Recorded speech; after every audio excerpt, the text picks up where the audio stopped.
Assalamualaikum warahmatullahi wabarakatuh.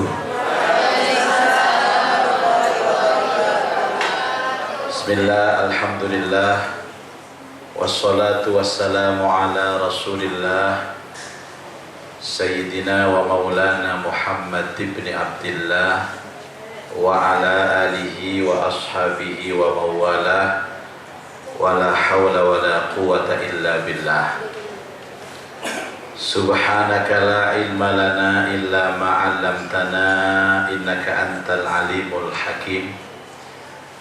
Rabbi shrah li sadri wa yassir li amri wahlul 'uqdatam min lisani yafqahu qawli, amma ba'du. Yang sama-sama kita hormati, kita muliakan guru kita Kiai Fauzi.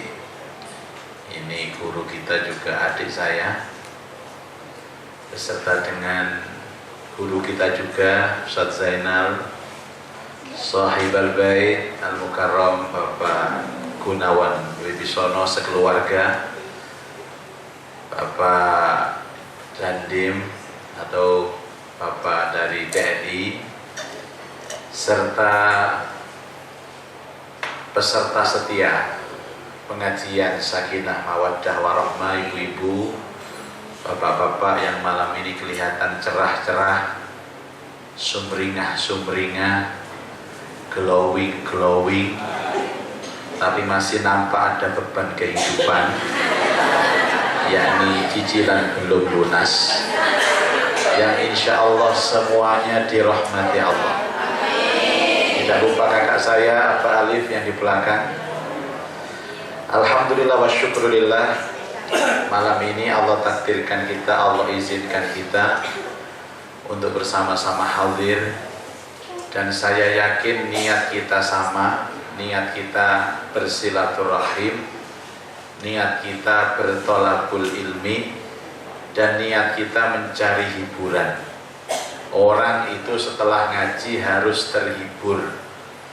Makanya ngaji itu haram hukumnya cemberut, haram hukumnya medudut.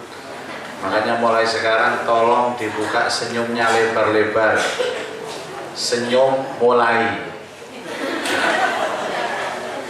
Mudah-mudahan barokah pengajian malam ini kita semua diberikan sehat walafiat. Yang punya urusan mudah-mudahan dimudahkan urusannya, yang punya hajat semoga dikabulkan hajatnya, tambah umur, tambah istiqomah ibadahnya, dan kapanpun nanti kita kembali kepada Allah benar-benar membawa husnul khotimah. Amin Allahumma amin Allahumma amin. Malam ini kita akan membahas tema memaafkan tapi sulit melupakan. Ini temanya Kiai Fauzi. Bapak Ibu sekalian, satu hal, orang yang bisa berkumpul seperti ini adalah orang yang terbebas dari penyakit hati. Dan penyakit hati terbesar itu 3. Yang pertama, sombong. Orang sombong tidak mungkin mau kumpul seperti ini. Paling-paling tak kotok, tanya saja dia, kemana mbak? Ngaji. Podo ya mbak, pancet kayak kemarin. Itu orang sombong. Makanya saya pastikan jenengan rawuh hadir di pengajian ini, di hatinya tidak akan ada penyakit sombong. Yang kedua, penyakit iri. Itu disembuhkan dengan pertemuan seperti ini. Orang kalau punya dengki, iri, hasud, tidak mungkin bisa hadir. Apalagi yang dihasuti juga ada di sini.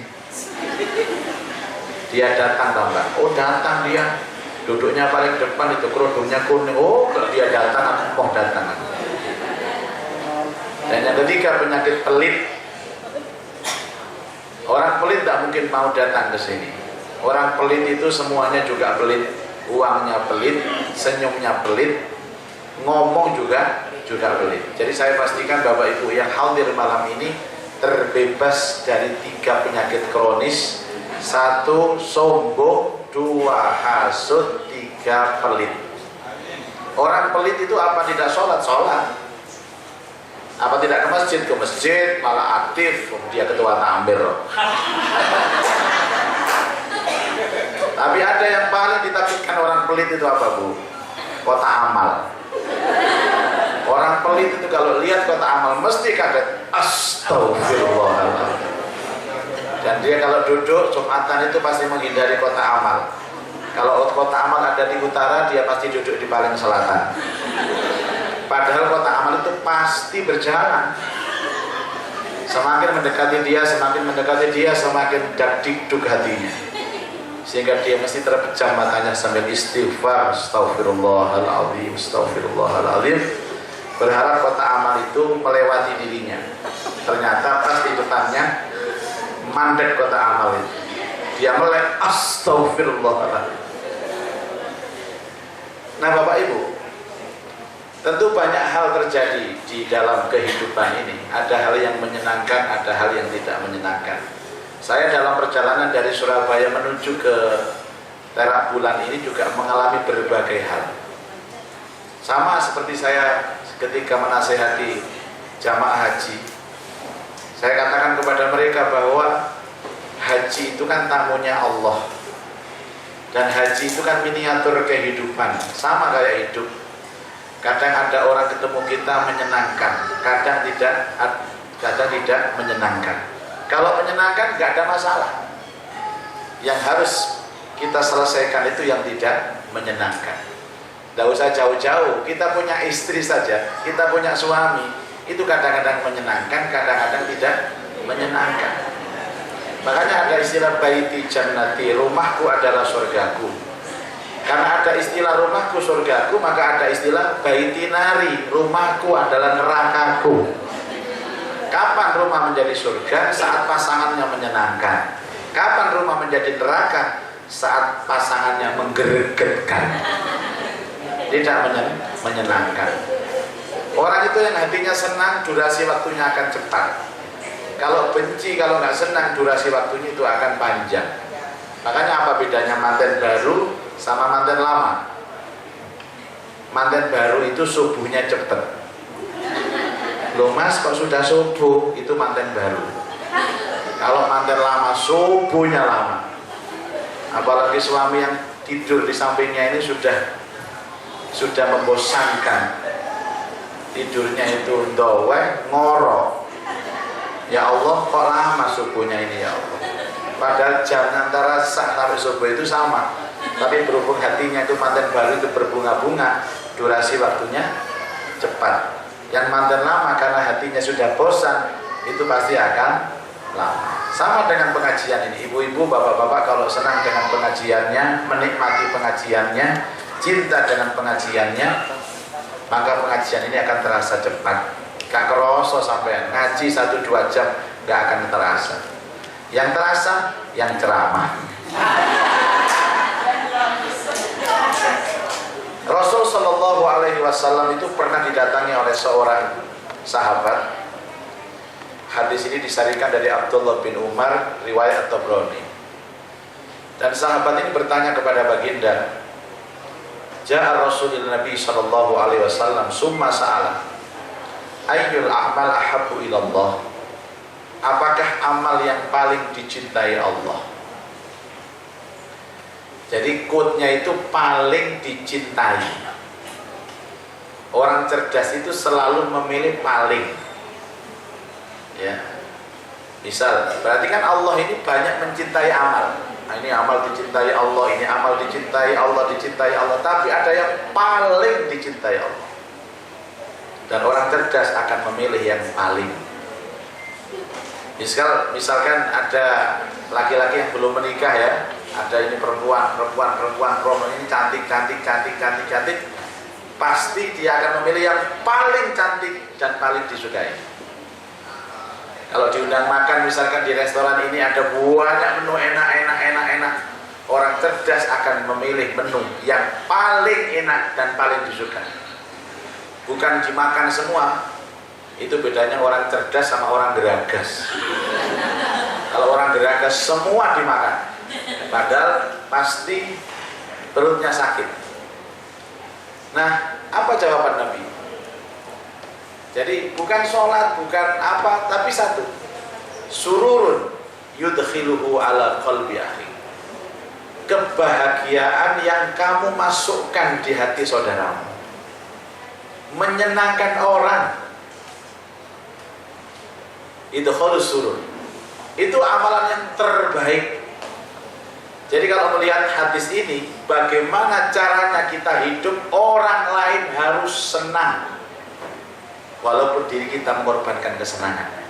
Wa yusiruna ala anfusihim walau kana bihim khasasah. Kalau ada orang dua, ini bestie Bu, ini akrab, rukun, jadi dia berkawan, bersahabat itu sudah puluhan tahun. Ini bukan berarti mereka punya selera yang sama loh. Itu wajar loh Mbak, dua-duanya itu bestie loh, selera makannya aja sama-sama rawon. Coba, selera kerudungnya mesti pink. Kalau ada dua orang yang berkawan dalam waktu yang lama, langgeng, ini bukan berarti mereka punya selera yang sama, tapi masing-masing punya mental saling menyenangkan antara satu dengan yang lain. Berarti salah satu ada yang ngalah. Kalau ada suami istri itu kompak, rukun, bukan berarti suami ini cocok. Pasti nggak cocok. Si satunya laki-laki, satunya perempuan kok cocok. Karena salah satunya pasti ngalah. Demi menyenangkan pasangan, dia ngalah. Dia selalu bertanya kepada istrinya, "Mama hari ini makan apa?" Dia bikin rawon Pak. Padahal yang laki-laki itu nggak suka sama rawon, tapi demi menyenangkan istrinya, dia makan rawon. Dia nggak suka rawon, takut hitam kulitnya. Coba. Jadi tidak semua kebaikan itu berawal dari kesenangan hati. Termasuk orang yang sering disakiti. Orang yang sering disakiti. Jadi salah satu kebahagiaan yang dianugerahkan Allah di hati seseorang adalah ketika disakiti, dia mampu memaafkan. Dia mampu memaafkan. Bapak Ibu, saya mau tanya, panjenengan sering menyakiti atau sering disakiti? Ketok bisa. Selamat. Kalau panjenengan sering disakiti, selamat. Karena orang yang disakiti itu orang yang dibela sama Allah. Saya berharap panjenengan disakiti tapi tidak membalas menyakiti, dan tidak membalas dengan mendoakan keburukan, karena donga panjenengan itu pasti mustajabah. Katanya Rasulullah dalam hadis, ittaqu da'watal mazlum fa innaha mustajabah. Takutlah kamu dengan orang yang disakiti, karena doanya pasti didengar Allah, pasti diijabah Allah. Tembus kalau orang ini. Jadi ibu-ibu, bapak-bapak kalau disakiti sudahlah. Ya, daripada mendoakan dia jelek, lebih baik mendoakan dirinya sendiri baik. Kan panjenengan ketika disakiti itu posisinya doanya mustajab. Kenapa nggak dimanfaat mendoakan diri sendiri? Ya Allah, saya sakit hati sama dia, jadikan saya naik haji ya Allah. Kan hubungannya saja nih. Tapi itu positif, orang cerdas. Kan orang disakiti itu sadar kalau doanya mustajabah. Kenapa dia mendoakan kejelekan ke orang lain? Kenapa nggak mendoakan kebaikan untuk dirinya? Tapi mohon maaf Pak, jangan dimanfaatkan loh gara-gara mendengarkan ceramah ini. Ya Allah, saya sakit hati, doa saya mustajabah, saya ingin kawin lagi ya Allah, kabulkan ya Allah, kabulkan. Jangan memanfaatkan kondisi begini, nggak boleh. Nanti saya kena getahnya. Sopo sing ngurip kon, mau zaki, aku diuber-uber malaikat. Begini Bapak, kita kan hidup dengan status Pak. Maaf, status saya itu banyak. Saya kalau diundang Pak Gunawan ceramah di sini, status saya itu penceramah. Maka tugas prinsipnya adalah menyenangkan yang diceramahi. Kan begitu. Itu namanya orang yang dicintai Allah. Makanya ceramah harus santai, ceramah harus senyum, Orang senyum itu pikirannya terbuka, hatinya terbuka. Kalau pikiran hati terbuka, ilmunya mudah masuk. Gak salah kalau yang mandu itu Mbak Zainal. Karena setiap beliau memandu itu pikirannya sudah terbuka, hatinya terbuka, kiainya datang tinggal masukkan ilmu aja. Itu namanya sinergi. Kalau saya di rumah dipanggil abah sama anak-anak, berarti status saya sebagai abah punya anak. Tugas prinsipnya menyenangkan anak saya. Begitu caranya hidup. Kalau saya dipanggil suami, berarti saya punya istri. Maka tugas prinsip suami menyenangkan istri saya. Kalau saya statusnya suami, tidak bisa menyenangkan istri, coret nama saja di suami. Ganti bondet apa dugel gitu. Maaf ibu-ibu, kalau Anda di rumah dipanggil ibu, emak, berarti Anda ini kan punya anak. Tugas prinsipnya menyenangkan anak. Kalau ada seorang ibu tidak bisa menyenangkan anak, tolong coret namanya jadi ibu. Ganti emak saja, tambahin lampir, mak lampir. Aneh orang ini. Kalau Anda dipanggil istri, berarti kan statusnya Anda sebagai istri, punya suami. Maka tugas prinsipnya menyenangkan suami. Maka jangan ada satu keputusan istri sedikit pun kecuali suaminya senang. Itu prinsip. Kalau tidak bisa, gak usah jadi istri. Sudah, pensiun saja jadi istri. Rondo, janda. Janda itu kan doanya mustajabah juga. Karena tidak ada yang disakiti kan. Nggak punya suami. Tapi yang punya suami susah mustajab itu karena banyak disakiti. Jadi apapun keputusan, tolong suaminya senang. Itu namanya istri. Ibu-ibu, kalau suami sukanya gemuk, jangan langsing. Nggak nyambung. Kalau suami sukanya langsing, jangan gemuk. Jadi gemuk karena menyenangkan suami, langsing karena menyenangkan suami. Fenomena yang ada, wanita-wanita modern itu kan suka dengan langsing, kurus, katanya seksi, modis. Enggak. Ingat zaman sekarang banyak laki-laki yang sindrom dengan wanita gemoy. Termasuk yang pidato ini. Dan termasuk bapak-bapak yang di hadapan saya. Saya tuh lihat orang gemuk itu seweneng, melaku segini.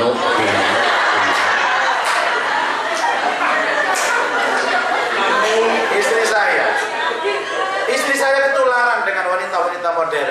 Dia pengen diet, dia pengen penampilannya baik, tapi pamit, abah, boleh nggak aku diet, aku kurus. Saya bilang jangan, Mi, kamu itu lebih baik, lebih cantik kalau gemuk. Langsung digemukkan. Itu namanya wanita sejati. Karena dia istri menyenangkan suami, gemuk, jos langsung tembus 90 kilo. Saya puji ya Allah, Umi, abah bangga sama Umi, abah bangga sama Umi. Tambah dilemok nomane saya. Itu namanya istri beneran. Dia sadar statusnya istri, tugasnya menyenangkan suami. Apapun yang dilakukan suami harus senang. Tapi kan akhirnya kan banyak penyakit, kegemukan, kolesterol, asam urat, diabetes dan lain-lain. Dia pamit untuk diet lagi, itu pun pamit. Baru diet ya, ben kurus, ben sehat, bah penyakit aku sakit. Saya izinkan, gak apa-apa Mi, kuru, diet atau sehat. Langsung diet ketat demi suami. 6 bulan turun 45 kilo. Tapi yang ditimbangkan kaki kiri saja. Kalau dua-duanya kembali 90. Sama senang ya cerita ini.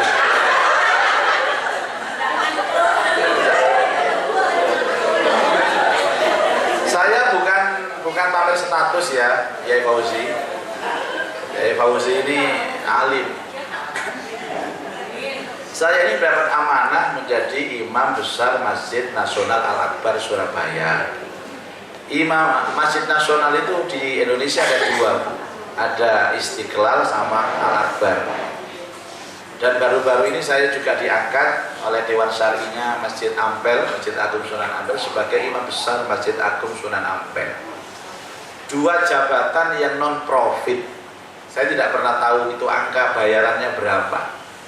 Tapi saya tahu Tidak semua yang saya kerjakan itu saya mendapat rezeki di pintu itu.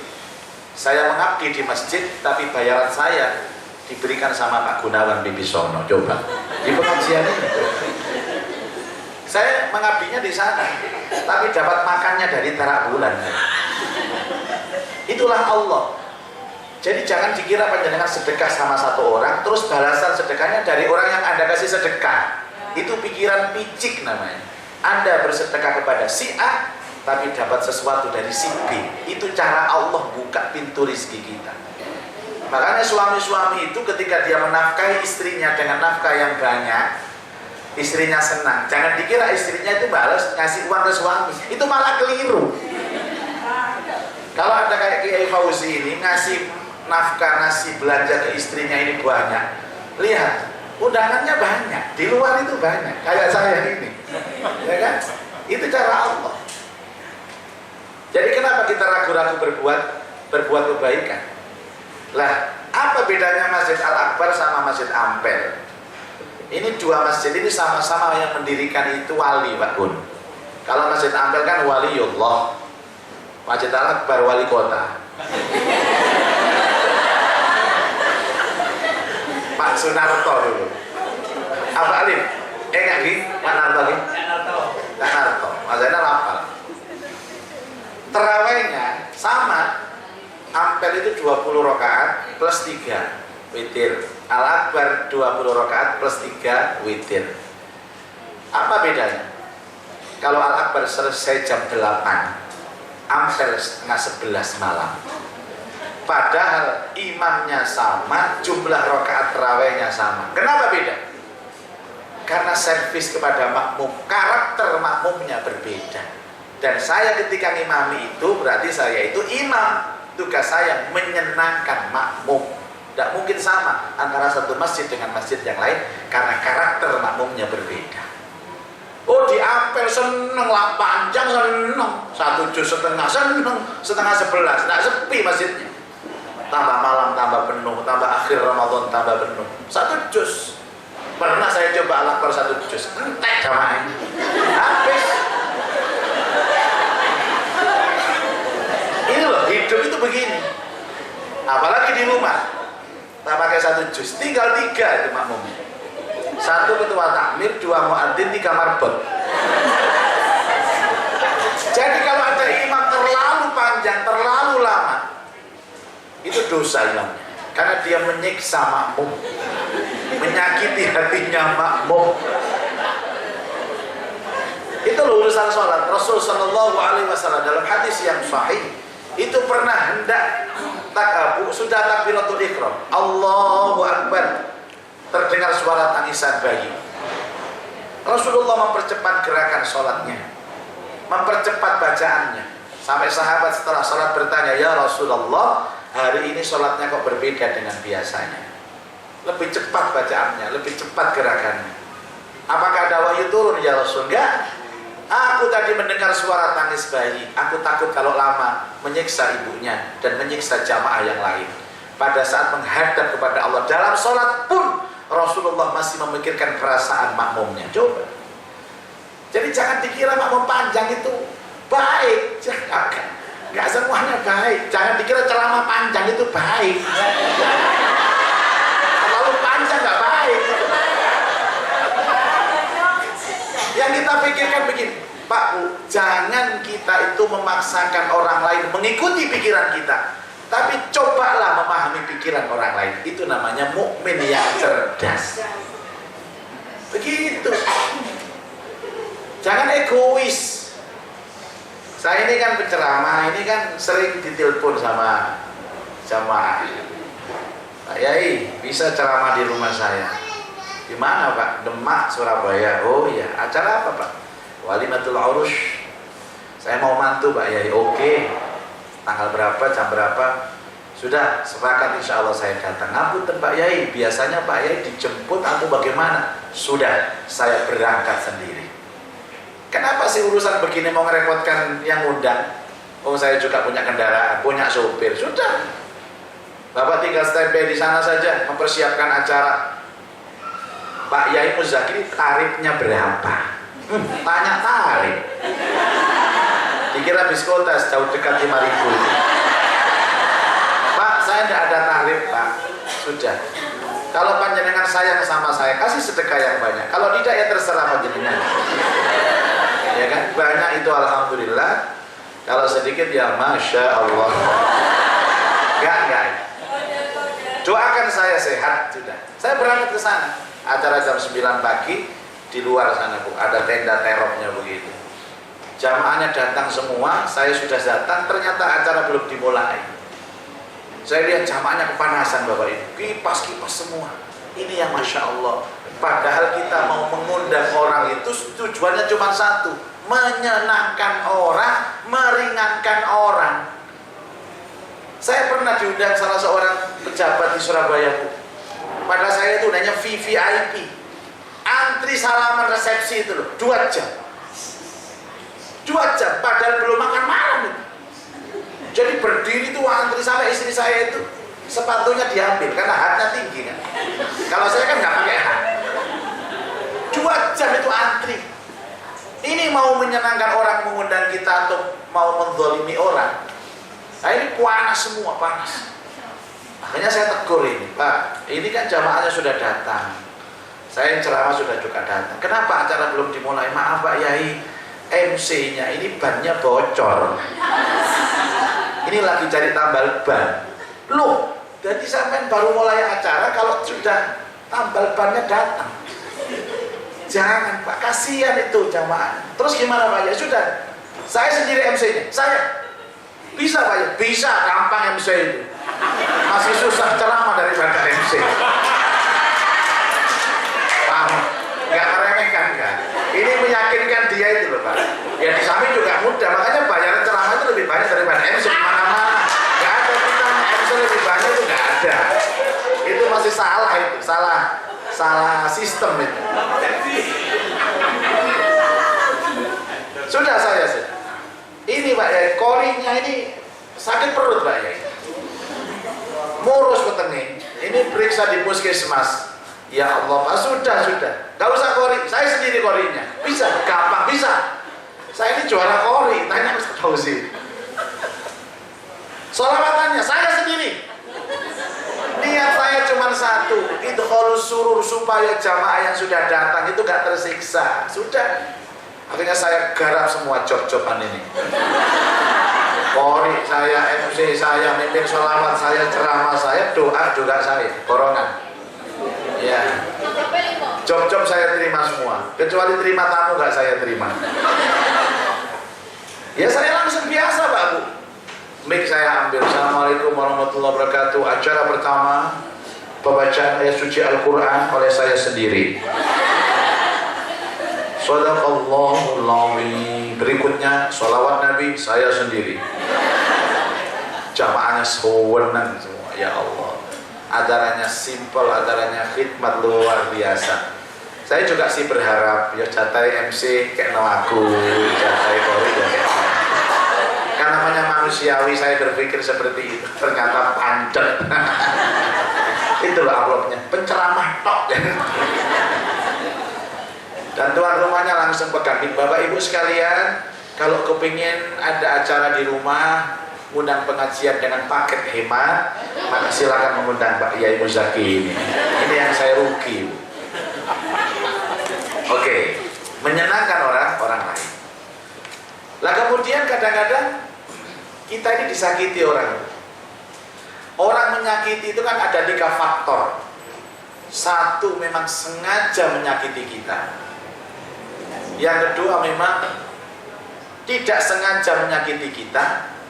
Yang ketiga, memang karena kondisilah yang menyebabkan dia menyakiti kita.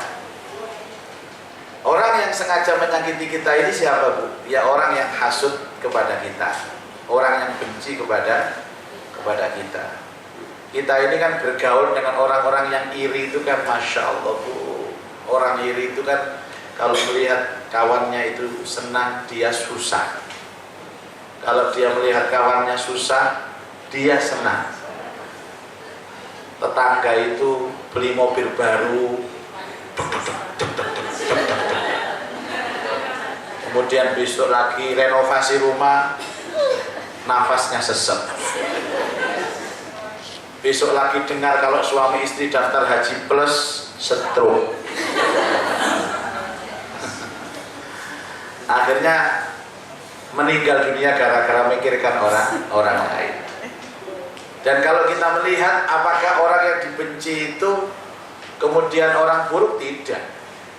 Justru kalau kita melihat fenomena bahwa tidak ada orang baik yang diciptakan Allah di muka bumi ini kecuali dia dibenci. Coba lihat fenomena Nabi dan Rasul. Apakah ada Nabi dan Rasul yang diutus kepada umatnya kemudian tidak ada satupun umat yang membencinya? Nah, dan kebencian umat kepada Rasul itu luar biasa, diolok-olok, dihina-hina, dilempari batu, dilempari kotoran, difitnah. Sampai ada istilah am hasibtum an tadkhulul jannah walamma ya'tikum mathalul ladzina khalau min qablikum.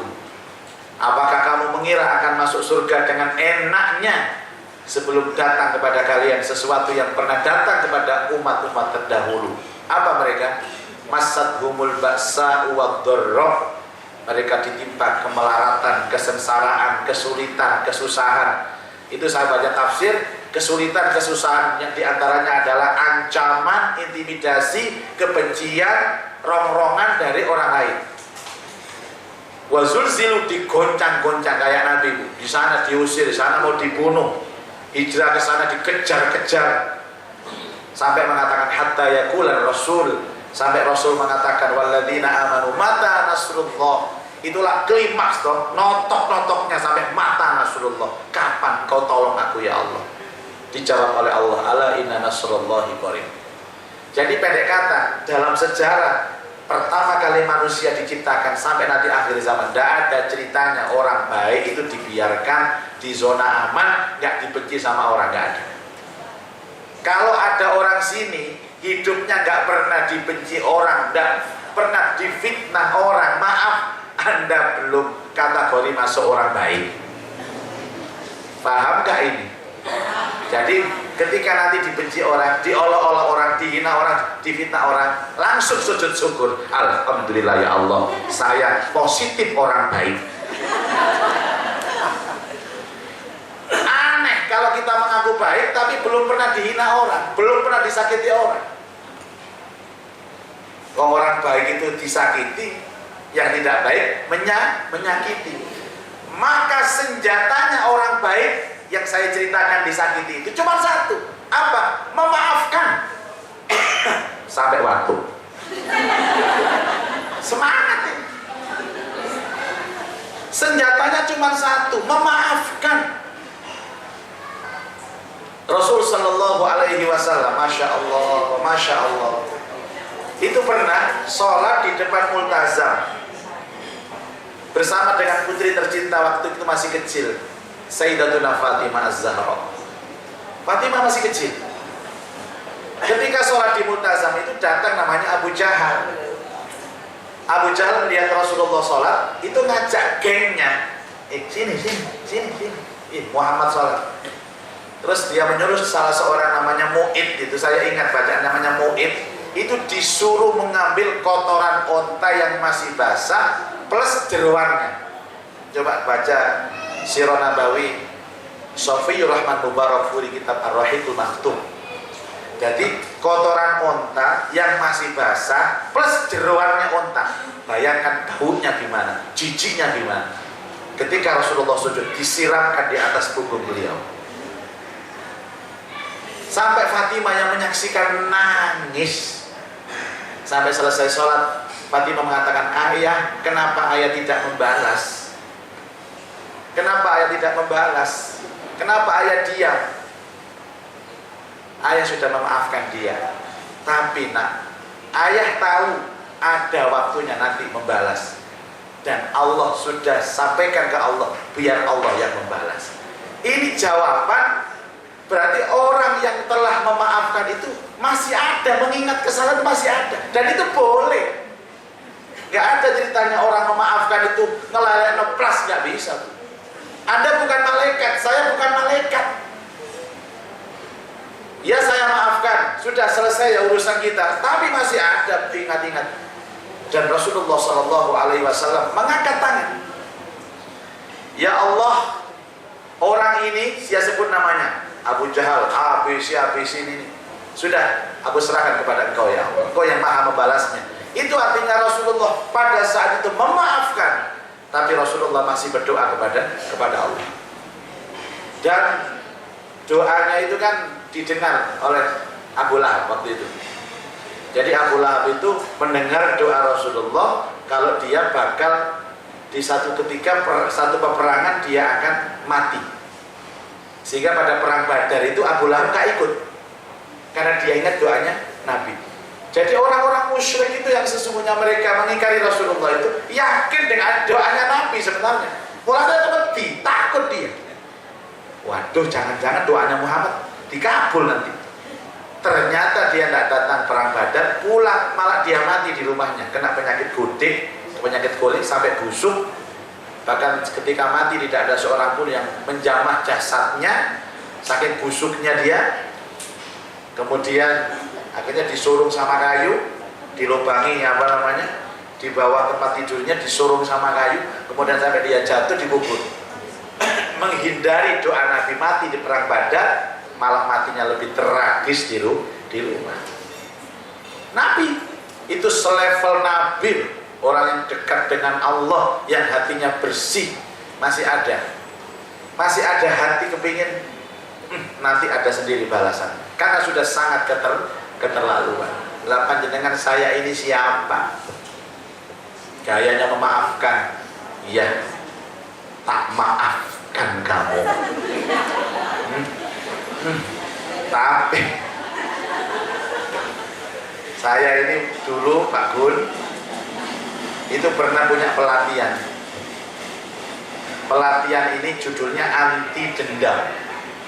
Dulu ada pandemi, buyar kabeh. Pokoknya pandemi kemarin membuyarkan semua urusan pokoknya. Termasuk ceramah-ceramah kemarin dibatalkan semua.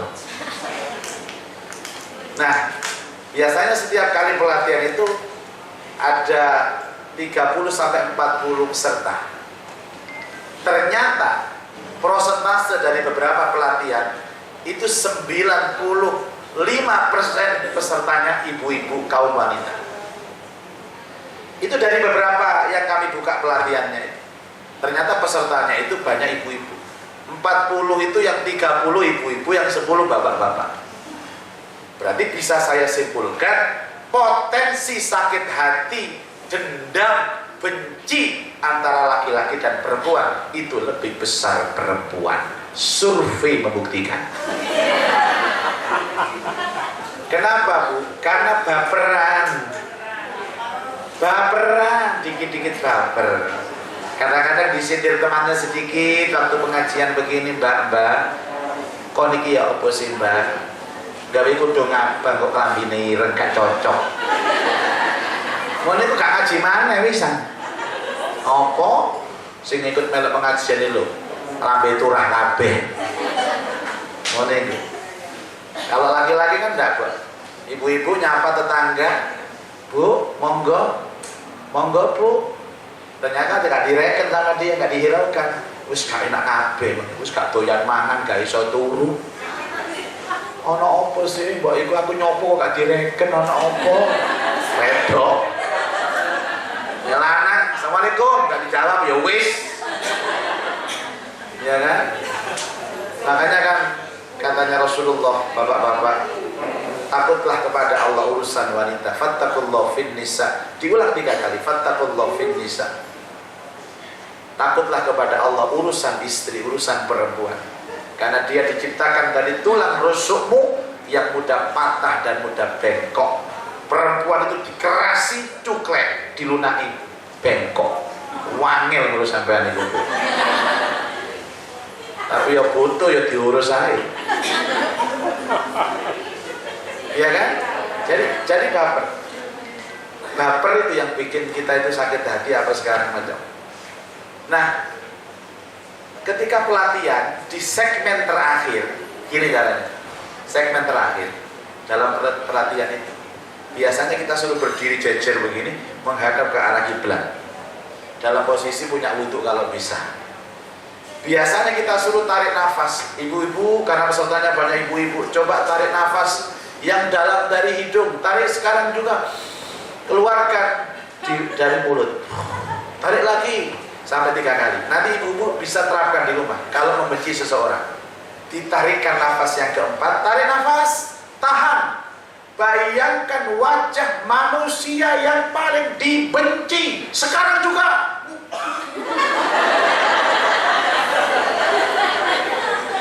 Saya nggak tahu yang dibayangkan siapa itu. Bayangkan lebih jelas lagi, lebih jelas lagi. Sudah, lepas nafasnya. Ha. Siapa bu? Suami.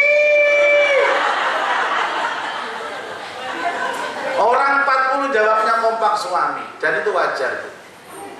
Orang yang kita benci adalah orang yang sering ketemu dengan kita. Orang yang kita benci adalah orang yang sering komunikasi dengan kita. Orang yang paling sering berdosa bersalah kepada kita itu pasti orang yang sering bertemu dengan kita. Nggak mungkin saya salah sama panjenengan, jangan salah sama saya. Nggak mungkin, nggak pernah ketemu kok. Yang jelas suami istri, tetangga, mertua itu. Baik ibu, sekarang tarik nafas lagi yang dalam. Bayangkan lagi orang yang kita benci, lebih jelas lagi, lebih jelas. Kemudian ikuti kata-kata saya ya. Ya Allah, ya Allah, ampuni dosanya, bahagiakan hidupnya, lapangkan rizkinya. Kau orang sing nyilok ngeblas.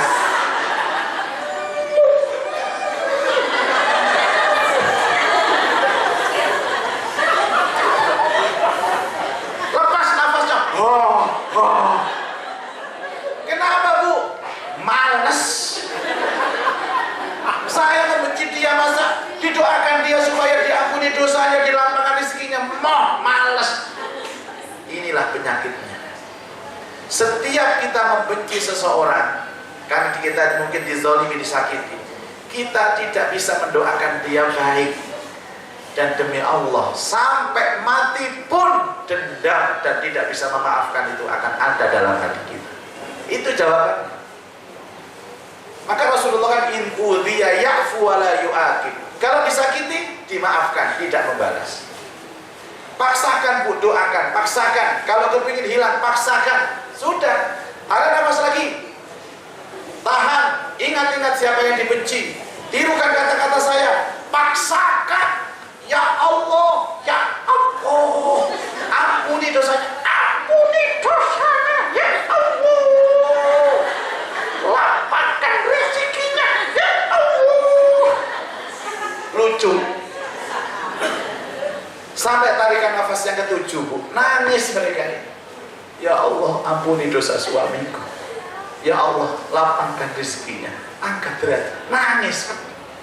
Tidak ada orang yang pangkat derajat keimanannya lebih tinggi daripada orang yang disakiti, dia memaafkan dan membalas dengan doa kebaikan. Inilah derajat para nabi dan rasul. Ngomongi gampang, prakteknya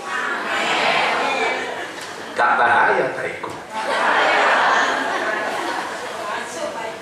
Makanya ada kemakluman-kemakluman. Fajaza'u sayyi'atin sayyi'atin misliha. Anda boleh loh bu, Anda disakiti balas penyakit itu boleh. Boleh. Itu kok harus ya? Allah. Harus itu kan sebelum pengajian. Setelah pengajian wajib. Ya jangan. Jadi dalam Islam itu fa'in aqabtum fa'aqibu bimisli ma uqibtum bi. Kalau kamu disakiti, kamu boleh membalas menyakiti asal kadar balasannya pada sama. Sama dijiwir sepisan dan jiwiro sepisan. Oh jangan jiwir sepisan, jiwir balik 10.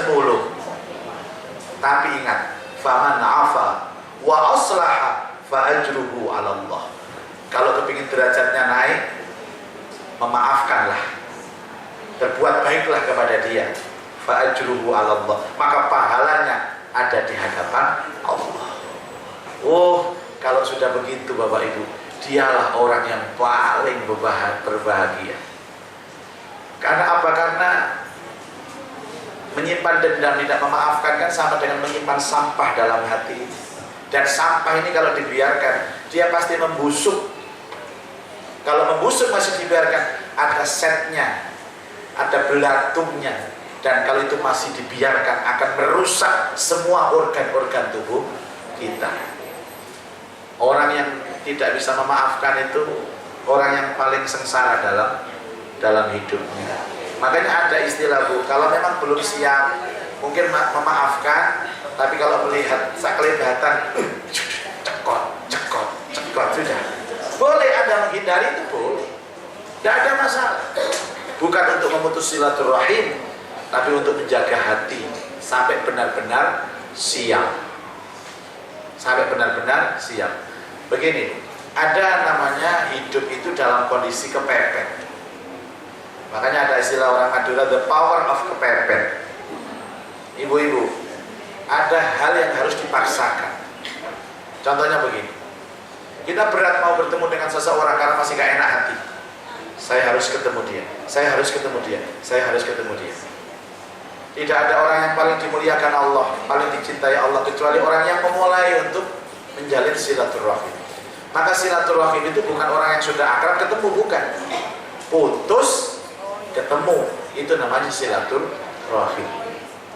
Dan orang yang ada istilah mental minta maaf dan mental terima kasih, itu kan orang yang paling tulus.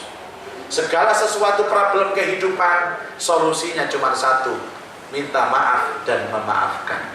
Contoh ya, Bu, ada masalah rumah tangga, terus kemudian suaminya bilang, "Ma, ini salah papa minta maaf." Selesai, Bu, clear masalah itu.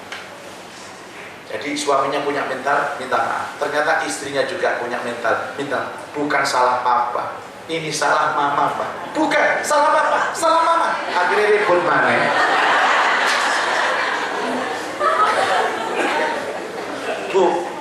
Bukankah hidup ini kan namanya orang itu punya selera yang berbeda, beda pendapat dan beda pendapatan, waktu wahingnya berbeda. Jadi banyak salah paham, tapi orang mukmin yang cerdas itu menjadikan masalah besar jadi kecil. Tapi orang yang pengecut, orang yang gak bijak, itu menjadikan masalah kecil jadi besar. Oh, urusan suami istri saja, Pak. Mohon izin, Yai Fauzi ini hafal Quran. Saya ikut madhab beliau juga hafal Quran. Saya juga menghafal beberapa ribu hadis. Tapi tidak semua orang hafal Quran, hafal hadis itu harus dalil. Nggak perlu. Saya ceramah ya depan ibu bapak aja, di rumah nggak ceramah. Ngapain ceramah di depan istri saya? Buka pintu, "Assalamualaikum Umi, qala Rasulullah sallallahu alaihi wasallam." Katanya istri saya, stres apa ini? Tapi dalil di rumah itu dalil perilaku saya, cara bicara saya, ya, cara saya sholat itu dalil saya. Tidak semua dalil itu harus diucapkan dengan qala Allah, qala Rasulullah. Tapi aplikasi dalam kehidupan itu dalil modal. Salah satu contoh, saya mengatakan bahwa dalam setiap penerapan Quran dan hadis itu harus ada musyawarah, apalagi itu berhubungan dengan dua orang atau lebih. Saya sama istri, Bu, ada kesepakatan. Istri saya hafal Quran, tapi kita nggak pernah saling mendalil, apa? Lomba dalil. Akhirnya podo-podo kiro'ai, podo ngaji ini lo MTQ apa bagaimana? Salah satu kesepakatan, kalau saya pengajian di atas jam 10 sampai rumah, maka istri saya boleh tidur dulu, tidak perlu nunggu saya. Itu kita musyawarah, sepakat. Saya bawa kunci sendiri. Padahal hampir tiap malam saya pengajian, pulang itu selalu di atas jam 11. Apalagi pengajiannya di Madura. Makanya hitungannya beda Madura sama Surabaya.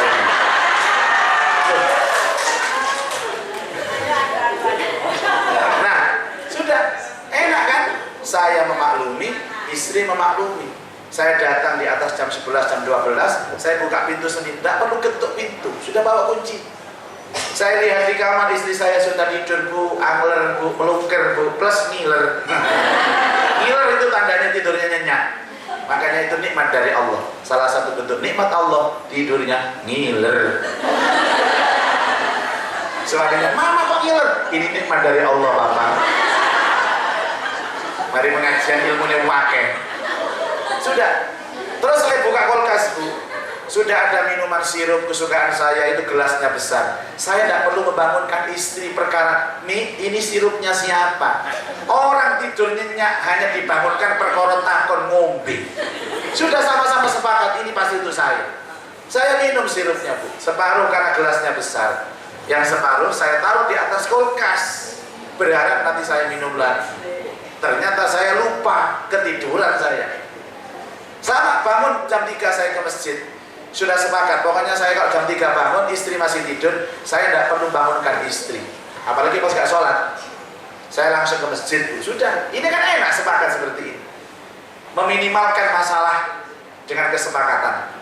Kemudian saya ke masjid sampai syuruk. Dari syuruk saya pulang, Bu. Ternyata saya pulang di pagar rumah, istri sudah menunggu dengan mengkerik seperti ini, dengan pandangan yang tajam, seolah-olah ada sesuatu yang penting yang mau dibicarakan. Saya loh, Kiai Fauzi, jamaah sampai tanya mana amplopnya? Astagfirullah. Berlalu. Saya tidak butuh amplop, Bu. Bukan isinya, tapi nominalnya. Nah, jangan. Ya astagfirullahaladzim. Saya ini Pak Gur, serius. Ngomong tadi serius. Saya begini, loh Bu, biasanya dia kalem, lembut, terus menggerak begini. Kan saya tidak enak. Sesuatu kebiasaan yang lembut kok begini, sudah gak enak. Ono opo nih, ada apa? Apa salahku lah itu? Saya selalu begitu. Apa salahku? Itu orang tandanya belajar orang baik. Saya salam, assalamualaikum, waalaikumsalam. Ono apa Mi? Ojo dibaleni maneh. Ono apa ya? Maksudnya apa Mi? Ojo dibaleni maneh. Aku gak seneng koyo ngono. Sik critakno Mi. Pokoknya ojo dibaleni. Iya, aku sepurane sing akeh ya. Sudah, kata maaf ini menyelesaikan masalah. Aku sepurane sing akeh, gak tak baleni maneh. Padahal aku gak paham ini ora masalah opo. Paham gak paham urusan belakang. Yang penting kata maaf dulu kan dulu. Ya Mi, aku yo sepuro sing akeh. Aku yo sepuro sing akeh, gak tak baleni maneh. Tapi tolong critakno, ono opo sak temene. Aku takon nang sampean ya, Pak. Sing ngombe sirup nang kulkas sapa? Yo, aku sing ngombe. Terus sama ngombeku entek tak gantek, koyo gak entek, karek separuh. Iya. Terus kak separuh sama tekek di gelasi. Tak tekek dukuri kulkas. Yo iku. Ojo dibaleni maneh. Aku sih gak paham sih. Apa omi mang apa? Yo iku saiki gelas sing pecah. Sirupe utah. Yo, terus kok bisa pecah kok ojo dibaleni maneh. Iki kaya ngapalno Quran murojaah terus diulang terus. Apa kok ngene, Pak? Dadi gelas kan diberi kulkas ya. Iya. Aku iku kate subutani. Njupuk anduk.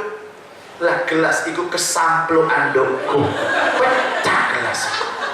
Ojo dibaleni maneh. Kula niki mikir, Bu, bingung kula. Makane kopi tak balik ngeten waktu niku, Bu. Sing nyampluk gelas sapa? Ati kula ngomong. Ojo dibaleni maneh. Yo Mi, aku sepurane kata baleni maneh. Saya diam sudah. Saya minta maaf, clear selesai sudah. Tapi kan nyelkit hatiku gak enak. Mari ngomong, yo Mi, aku juga sepuro sing akeh yo. Aku mlaku nang pawon. Sing nyampluk sapa? Sing nyampluk sapa? Dadi kula ngomong nang ngene tembok, sing nyampluk sapa? Bojo kula mriko niku lho. Itulah hidup. Masalah nyelekit urusan kita, biar Allah yang ngatur hati kita. Yang penting ada kata maaf dan memaafkan. Orang nggak tahu hati kita kalau Bu. Sudah, yes. Malam harinya sudah enak hatinya Bu, longgo loro duduk berdua. Tak bahas maneh. Aku akan takon nang sampeyan ya, Bu. Ono apa, Bang? Umpama gelas itu gak sampean samplo, lah gak pecah sih. Yo gak ngono masalahnya. Nek gak ono gelas nang dukure kulkas, gak mungkin tak samplo. Tambah bingung aku, Bu. Akhirnya tak jawab, oh berarti sing salah itu pabrik gelas. Coba gak gawe gelas, gak kira namplo sampean. Iku nek diterusno geger di rumah tangga, perkara nyampluk di bawah. Jadi Allah ada kemaafan Allah diberikan kepada orang yang sudah memaafkan atau minta maaf, tapi hatinya masih nyelekit, hatinya masih tersisa. Itu loh Bu, manusiawi, dan Allah memaafkan itu. Allah memaafkan itu. Sampai kemudian nanti Allah itu mengalihkan perhatian, sebab hilangnya bayangan membenci orang, hilangnya bayangan untuk bisa melupakan kesalahan orang ketika dia punya kegiatan yang baru. Ketika saya pengajian, saya lupa Bu, urusan nyampluk gelas. Tapi nih mari pengajian, eling maneh sing nyampluk sopo. Tapi saya tidak berani ngomong di depan istri saya, ngomongnya ke tembok, sing nyampluk sopo.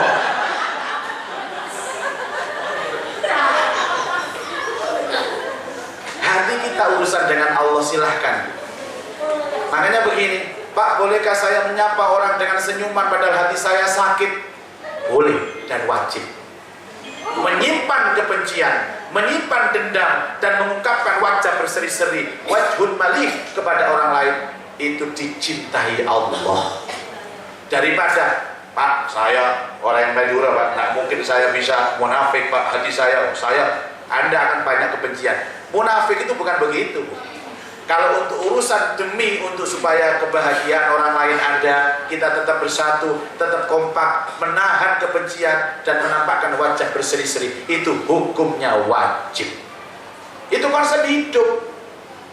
Tidak semua cocok loh Bu.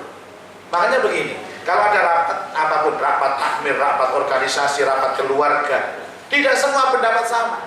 Terus Anda mau memaksakan pendapat, terus Anda setiap ada orang lain pendapat, terus kita nggak mau setuju, rusak urusan. Kadang-kadang kita harus mengalah, dan mengalah itu adalah kata Rasulullah, ahabbul a'mal indallah. Sesuatu yang paling dicintai Allah itu memberikan kesenangan dan kebahagiaan kepada orang lain. Salah satunya adalah mengorbankan kebahagiaannya, mengorbankan kesenangannya demi untuk kesenangan orang lain. Itu luar biasa. Demikian pengajian ini, mudah-mudahan